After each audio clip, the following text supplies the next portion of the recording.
हरे कृष्णा। सभी को नमस्कार। आज हम गजेंद्र मोक्ष की कथा सुनेंगे। लोगों ने नियमित रूप से इस कथा को पढ़कर और सुनकर अपने कर्जों से और अन्य कष्टों से मुक्ति पाई है। तो आइए गजेंद्र मोक्ष कथा का आरंभ करते हैं। गजेंद्र मोक्ष का वर्णन श्रीमद् भागवत पुराण के अष्टम स्कंद में किया गया है। क्षीर सागर में 10,000 योजन ऊंचा त्रिकुट नाम का एक पर्वत था। उस पर्वत के घोर जंगल में बहुत सी हथनियों के साथ एक गजेंद्र नाम का हाथी निवास करता था। वह सभी हाथियों का सरदार था।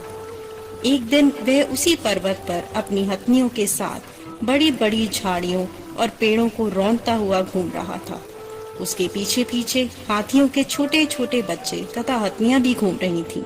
बड़ी जोर की धूप के कारण उसे तथा उसके साथियों को प्यास लगी। तभी वह अपने समूह के साथ पास के सरोवर में पानी पीकर अपनी प्यास बुझाने लगा। प्यास बुझाने के बाद वह सभी साथियों के साथ जल स्नान कर जल क्रीड़ा करने लगा। उसी समय एक बलवान मगरमच्छ ने उस गजराज के पैर को मुंह से दबोचकर पानी के अंदर खींचने लगा।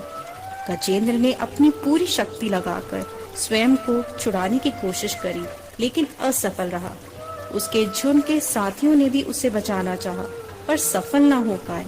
जब गजेंद्र ने अपने आप को मौत के निकट पाया और कोई उपाय शेष न रह गया, तो उसने प्रभु की शरण ली और अंतर्नाद से प्रभु की स्तुति करने लगा।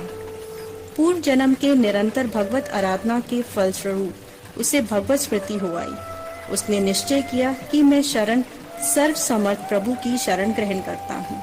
इस निश्चय के साथ गजेंद्र मन को एकाग्र कर पूर्व जन्म में सीखे श्रेष्ठ स्तोत्र द्वारा परम प्रभु की स्तुति करने लगा। गजेंद्र की स्तुति सुनकर सर्व परमात्मा सर्व देव रूप भगवान विष्णु प्रकट हुए। गजेंद्र को पीड़ित देखकर भगवान विष्णु गरुड़ पर आरूढ़ होकर अत्यंत शीघ्रता से उक्त सरोवर के तट पर पहुँचे। भगवान विष्णु की तीव्रता से अपनी ओर आते देखकर गजेंद्र ने कमल का एक सुंदर पुष्प अपनी सूंड में लेकर ऊपर उठाया और बड़े कष्ट से कहा, नारायण, आपको नमस्कार है। गजेंद्र को अत्यंत पीड़ित देखकर भगवान विष्णु गरुड़ की पीठ से कूद पड़े और गजेंद्र के साथ ग्राह को भी सरोवर से बाहर खींच लाए। अपने तीक्ष्ण चक्र से ग्राह का मुंह फाड़कर गजेंद्र को मुक्त कर दिया। ब्रह्म आदि गण भगवान विष्णु की प्रशंसा करने लगे। ग्राह दिव्य शरीर को हो गया और भगवान के चरणों में सिर रखकर प्रणाम किया। भगवान विष्णु ने गजेंद्र का उद्धार कर उसे अपना पार्षद बना लिया।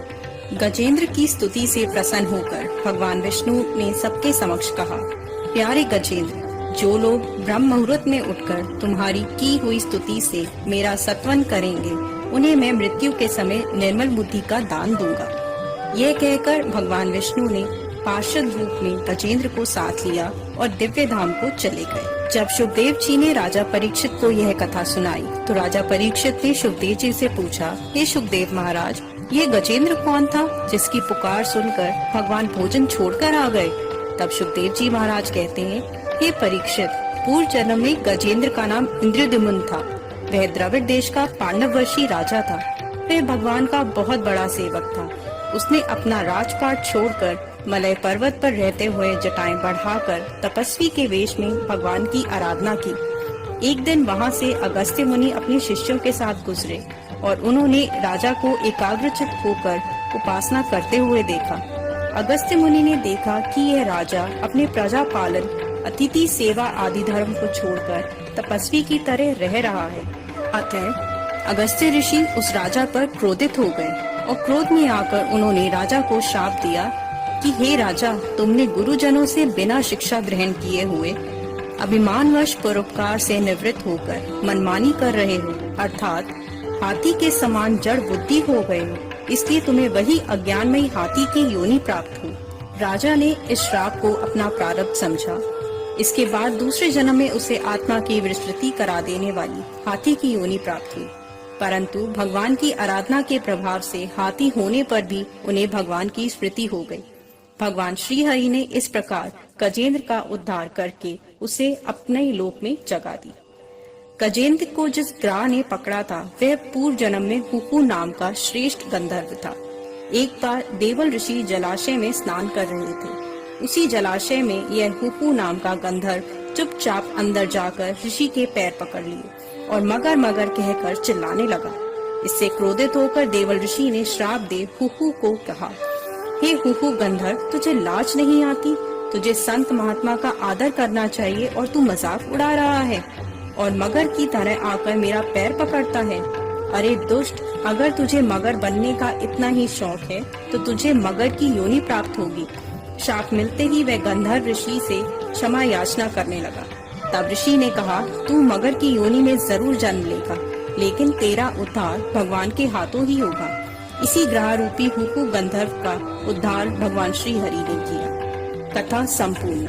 हिंदू शास्त्रों के अनुसार जब भी आप किसी भयंकर मुसीबत में फंस जाएं, तो गजेंद्र मोक्ष का पाठ करने से भगवान विष्णु आपको उस मुसीबत से बाहर निकाल लेंगे, जैसे उन्होंने गजेंद्र को मगरमच्छ के मुंह से बाहर निकाला था। गजेंद्र मोक्ष का पाठ करने से कर्ज और पितृदोष से मुक्ति मिलती है। गजेंद्र मोक्ष के पाठ का सबसे अच्छा लाभ पाने के लिए सुबह स्नान करके और मुख पूर्व दिशा की ओर करके गजेंद्र मोक्ष का पाठ करें। हमारी वीडियो को लाइक जरूर करें। इस वीडियो को अपने फ्रेंड्स और रिलेटिव्स के साथ जरूर शेयर करें और औरों को जानकारी देने का पुण्य कमाएं। कमेंट बॉक्स में हरे कृष्णा लिखकर भगवान के चरणों में अपनी हाजिरी जरूर लगवाएं। धार्मिक कथाओं और उनसे जुड़ी जानकारियों के लिए हमारे चैनल के साथ जुड़े रहें।